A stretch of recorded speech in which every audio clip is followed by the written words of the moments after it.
The never-ending story through the lens of A Course in Miracles becomes a profound allegory about imagination, belief, identity, despair, and the recovery of living meaning.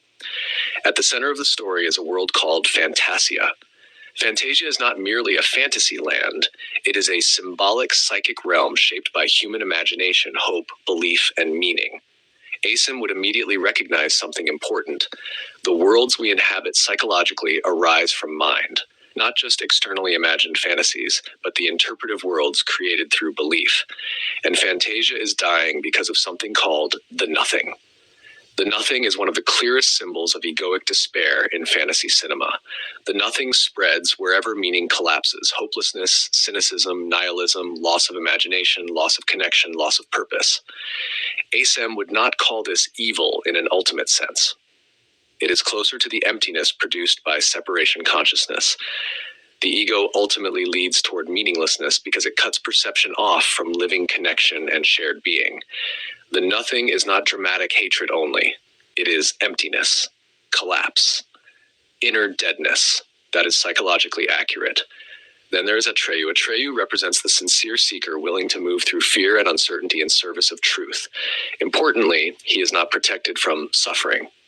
He loses companions, faces terror, experiences despair. ACIM never truly promises avoidance of emotional experience during awakening. Rather, it reinterprets suffering so it no longer defines identity absolutely. Atreyu continues despite fear. That matters spiritually. Not fearlessness as performance, willingness. Then there is the Swamp of Sadness. Swamp of Sadness may be one of the most psychologically honest depictions of depression and hopelessness ever placed into fantasy symbolism. Artax sinks not because of external attack, but because despair overwhelms movement itself. ACM would recognize this as the heaviness of ego identification, the belief that separation, loss, guilt, and meaninglessness are ultimate reality. And notice, struggling mechanically does not save Artax. This scene touches something painful and real.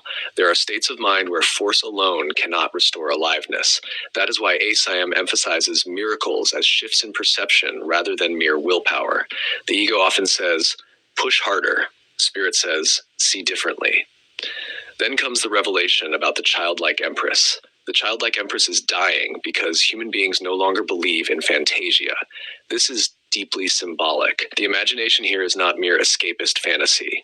It represents the living capacity for wonder, meaning, openness, love, and creative participation.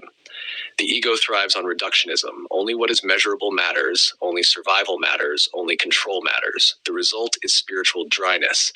ACIM similarly says the ego's world is built upon lack and fear, which eventually drains joy and meaning from experience. And then there's Bastian. Bastian Balthazar Bucks begins as an isolated child overwhelmed by grief, insecurity, and disconnection. He initially reads the story as an observer, but gradually he realizes he is participating in it. That is enormously ACIM-like. People often imagine themselves as passive observers of life. ACIM says the perceiver participates through interpretation, belief, and meaning-making. Bastian's refusal to call out the Empress's new name becomes symbolic too. He hesitates because participation feels risky. To truly engage requires vulnerability. Eventually, he speaks. Creation responds. The world revives. Symbolically, life returns when participation returns. Another deep ACM resonance. Imagination can serve either ego or spirit. This is important. The ego uses imagination for fear, catastrophe, specialness, control, fantasy identities, future anxiety. But imagination can also reopen wonder, creativity, forgiveness, beauty, and possibility. Fantasia itself reflects the creative power of mind. The movie understands that inner imagery shapes lived reality psychologically. Then there's Falkor. Falkor represents trust beyond visible certainty, not naive optimism, a deeper buoyancy. ACM often points toward this quality, not controlling outcomes compulsively, but releasing into a larger movement beyond egoic management. Falkor does not fight existence constantly. He flows with it. And importantly, the story warns against another danger too: escapism. The sequel explores this more explicitly, but even in the original, fantasy can either reconnect someone to life or become avoidance. ACM similarly distinguishes between true awakening and spiritual dissociation. Fantasy is not healing merely because it feels elevated. The question is, does it deepen presence and love or reinforce avoidance and special identity? The nothing itself can even consume spirituality when spirituality becomes disconnected from lived authenticity. And perhaps the deepest ACIM resonance in the never-ending story is this.